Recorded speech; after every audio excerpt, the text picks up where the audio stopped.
Jannik Sinner, remember the name because he now has ended the year in the way he started it.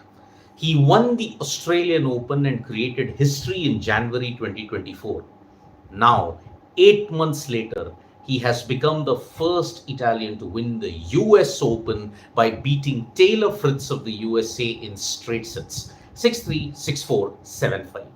It was a dominant display from Jannik Sinner. And if you look at this US Open and if you look at 2024, there is a brilliant symmetry between, if you look at it, Jannik Sinner and Aryna Sabalenka.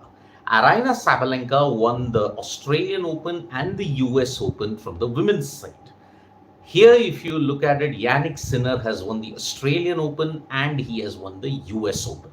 So, in a brilliant symmetry, if you look at it, the men's and the women's champions are the same as what they were in the Australian and the US Open, basically on hard courts at this point.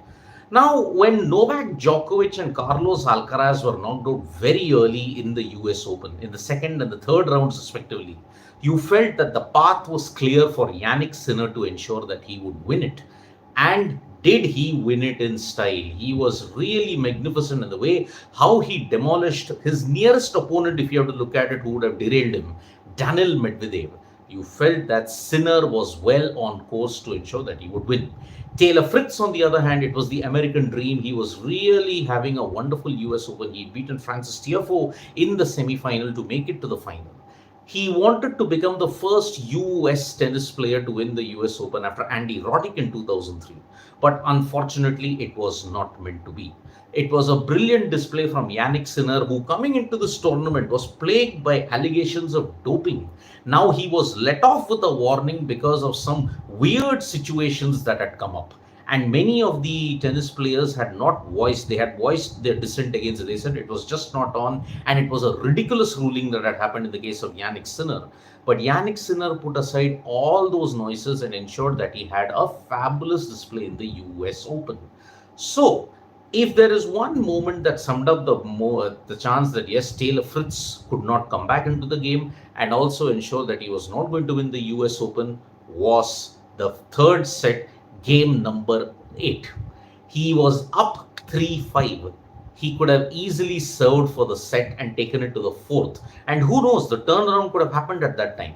But some nerves, big game pressure, and the awareness that was there from Jannik Sinner, too many unforced errors from Fritz at the net, and it ensured that yes, he was broken. From 3-5, it became 5-5. And from that point on, Taylor Fritz never regained his composure. And because of this, he's lost in straight sets. Jannik Sinner, 6-3, 6-4, 7-5. And it once again sums up why he is one for the future. Carlos Alcaraz, Jannik Sinner. These are the two who have stepped up now with the triumvirate. Two of them at least, Rafael Nadal and Roger Federer, stepping away. Federer retired a couple of years ago. Now, Rafael Nadal has most probably played his last ever tennis tournament at this point in time. Whether he will come back for the Laver Cup, whether he will come back in 2025, it remains to be seen. But this is the final year for Rafael Nadal.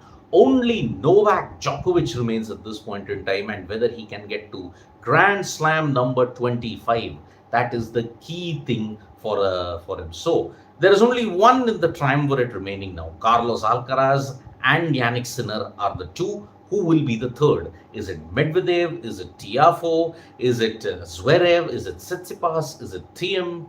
We just don't know at this point in time. Thiem, by the way, his injuries have ensured that yes, he's retired. But Medvedev, can he be the third one? Volatile, just like Novak Djokovic, unpopular off the court.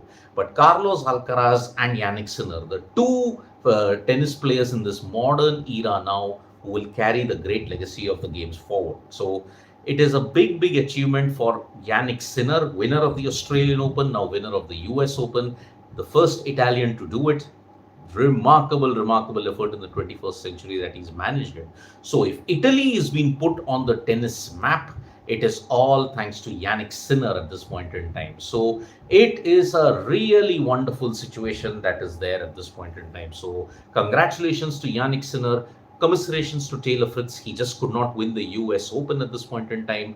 But there is more in the wait for America's next future generation at this point.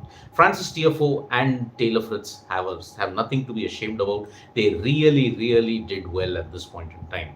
So Jannik Sinner, straight sets victory, first US Open title, started the year with the Australian Open, ends it with the US Open title. And 2025 now promises to be one of the most anticipated years, as it will be the passing of the new generation in the world of tennis. Thank you so much, folks, for joining us for this live. Subscribe to Sports Today for all the latest news and analysis. And don't forget, we're on Facebook, Twitter, and Instagram as well. Bye-bye.